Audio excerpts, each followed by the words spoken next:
Hello viewers, আসসালামু আলাইকুম। Welcome back another new video. So viewers, আজকের ভিডিওতে মোনার টেস্টনেট নিয়ে আলোচনা করব। সো ভিউয়ার্স, অনেকেই প্রশ্ন করেন যে মোনার টেস্টনেটের মেইন নেট কবে লঞ্চ করবে। সো আজকের ভিডিওতে একদম ক্লিয়ার করে দেব যে মোনাটের মেইন নেট কবে লঞ্চ করবে এবং মোনাট ইয়ারড্রপে আপনারা কিভাবে এলিজিবল হবেন, কি কি ক্রাইটেরিয়া ফলো করলে আপনি এলিজিবল হওয়ার চান্স আপনার বেশি থাকবে। সো এ টু জেড বিষয় নিয়ে আজকের ভিডিওতে আলোচনা করব। সো ভিউয়ার্স, ভিডিও শুরু করার আগে ছোট্ট একটা রিকোয়েস্ট, যারা আমাদের চ্যানেল নতুন তারা অবশ্যই চ্যানেলটি সাবস্ক্রাইব করে দেন এবং পাশে থাকা বেল বাটনটা অল নোটিফিকেশন অন করে দিবেন এবং আমাদের টেলিগ্রাম জয়েন করেনি অবশ্যই আমাদের টেলিগ্রাম চ্যানেলে জয়েন করে নেবেন, কারণ এখানে নিত্য নতুন এয়ারড্রপ আপডেট পেন্টুল সব কিছু সর্বপ্রথম আমাদের টেলিগ্রাম চ্যানেলে শেয়ার করা হয়ে থাকে। সো ভিউয়ার্স, আমাদের টেলিগ্রাম চ্যানেলের লিঙ্কটা ভিডিও ডিসক্রিপশন বক্সে দেওয়া থাকবে, ওই লিঙ্কে ক্লিক করলে আপনাকে সরাসরি আমাদের টেলিগ্রাম চ্যানেলে নিয়ে আসবে। সো ভিউয়ার্স, অবশ্যই আমাদের টেলিগ্রাম চ্যানেলে জয়েন করবেন। সো ভিউয়ার্স, আমাদের টেলিগ্রাম চ্যানেলে আসলে আপনারা এখানে দেখতে পারবেন যে আমরা এখানে একটা পোস্ট করছিলাম। সো এখানে দেখেন মোনাট অফিসিয়ালি এখানে ওদের টুইটার মধ্যে বলছে যে মোনাট মেইন নেট লঞ্চ করবে 2025 সালে। সো এইটা বলে নাই যে কোন মাসে এদের লঞ্চ করবে, এটা কোনো ডেট এরা বলে নাই, শুধু বলছে যে 25 সালের মধ্যেই এদের মেইন নেট লঞ্চ করবে। সো ভিউয়ার্স, ওদের টুইটার অ্যাকাউন্ট থেকে যদি আমি আপনাদেরকে একটু দেখ। সো ভিউয়ার্স, এইটা মোনাটের official Twitter account. So viewers, এইখানে দেখেন যে মোনাট কিন্তু লেয়ার 1 একটা ব্লক চেইন।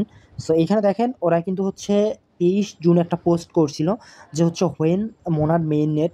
সো এখানে দেখেন ওরা বলছিল যে হোয়েন, তারপর MAINNET main net. So when main net এইটা আবার ওরা মেনশন করে কালকে একটা পোস্ট করছে। সো এখানে দেখেন যে মোনাট মেইন নেট 2025।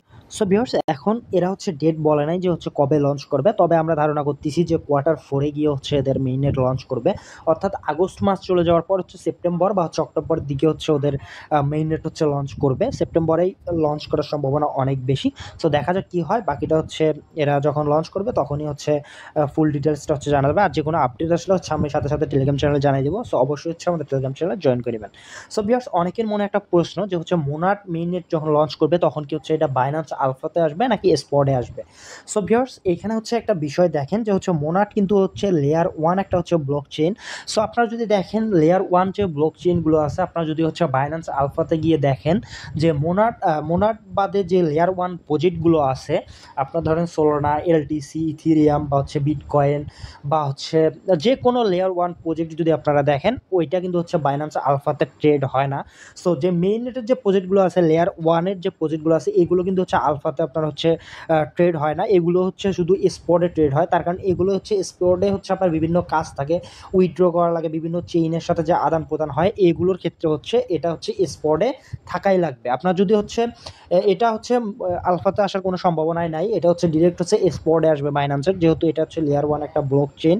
সো এটা অবশ্যই আপনার স্পটে আসবে। যদিও বা বাইন্যান্সের মধ্যে মোনাডের কোনো ইয়া যদি আলফাতে আসে, সেটা মোনাডের যে ইকোসিস্টেম প্রজেক্টগুলো থাকবে, ওইগুলো বাইন্যান্স আলফাতে আসার সম্ভাবনা অনেক বেশি।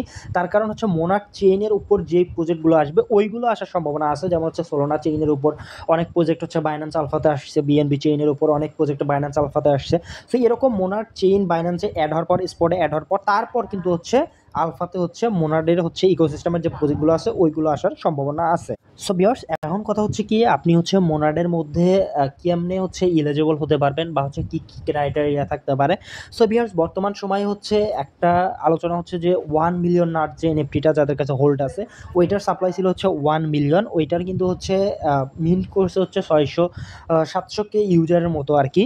সো 700 কেও না, 600 কের মতো আর কি। সো যাই হোক, ওইটা যার কাছে এনএফটিটা হোল্ড আছে, ওইটা কিন্তু নন ট্রান্সফারেবল এবং ওইটা কিন্তু আপনি মার্কেটে লিস্ট করতে পারবেন না। সো এইটার কারণে আপনি এলিজিবল হইতে পারেন। যেমন বাইন্যান্সের বাব যে এনএফটি ছিল, সো এটা কিন্তু নন ট্রান্সফারেবল, ওইটা আপনার ওয়ালেটের মধ্যেই থাকে। সো সেম 1 মিলিয়ন নাট যে এনএফটিটা আছে, ওইটা আপনার একটা আইডেন্টিটি হিসেবে কাজ করবে। তার কারণ ওইটা আপনি কোনো জায়গায় ট্রান্সফারও করতে পারবেন না বা ওইটা মার্কেটে লিস্টও করতে পারবেন না। সো এটা একটা আপনার আইডেন্টিটি। সো এটা খুবই গুরুত্বপূর্ণ একটা ভূমিকা পালন করবে আপনার এলিজিবল হওয়ার ক্ষেত্রে। সো এটা যদি আপনার কাছে থেকে থাকে, তাহলে আপনার কংগ্রেচুলেশন, আপনি এলিজিবল হতে পারেন।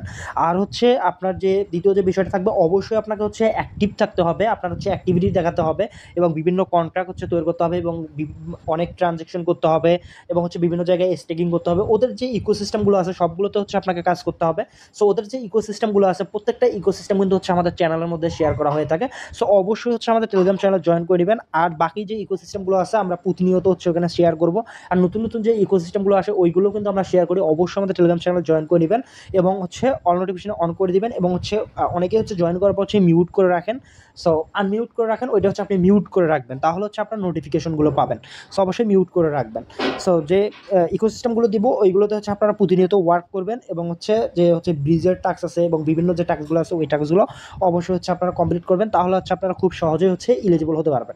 সো এখানে কার র্যাঙ্ক কত এবং হচ্ছে কে কতটা ইয়ে করলো, কে পিসি আছে কে এগ আছে, সো এইগুলো অতটা ম্যাটার করবে না। আপনার যদি হচ্ছে আপনার কাছে যদি আপনি যদি ওদের ক্রাইটেরিয়াগুলো পূরণ করেন, আপনার কাছে যদি এন্ট্রি হোল্ড থাকে বা বিভিন্ন যদি আপনি ট্রানজ্যাকশন করেন, এইগুলো যদি আপনি ভালোভাবে করতে পারেন, সো তাহলেই হচ্ছে আপনি এলিজিবল হবেন। যে আপনার র্যাঙ্ক পিছনে আসার জন্য আপনি এলিজিবল না, সো বিষয়টা এরকম না।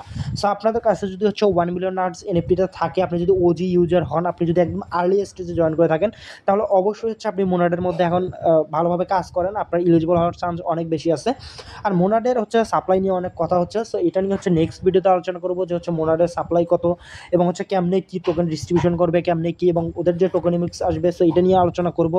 সো এটার জন্য হচ্ছে আমাদের ইউটিউব চ্যানেলটা অবশ্যই সাবস্ক্রাইব করে রাখবেন এবং পাশে থাকা যে নোটিফিকেশন বেল আইকন আছে ওইটা অবশ্যই অন করে দিবেন, কারণ যে কোনো ভিডিও দেওয়ার আগে সবার আগে আপনি পেয়ে যাবেন। সো অবশ্যই নোটিফিকেশনটা অন করে দিবেন। সো আজকের ভিডিও ছিল এই পর্যন্ত। ভিডিওটা যদি ভালো লাগে অবশ্যই চ্যানেলটি সাবস্ক্রাইব করে দেবেন, পাশে থাকা বেল বাটনটা অল নোটিফিকেশন অন করে দিবেন এবং ভিডিওতে মাস্ট অবশ্যই একটা লাইক দিয়ে দিবেন, আর আপনার মতামত অবশ্যই কমেন্ট বক্সে কমেন্ট করে জানাবেন। ধন্যবাদ সবাইকে।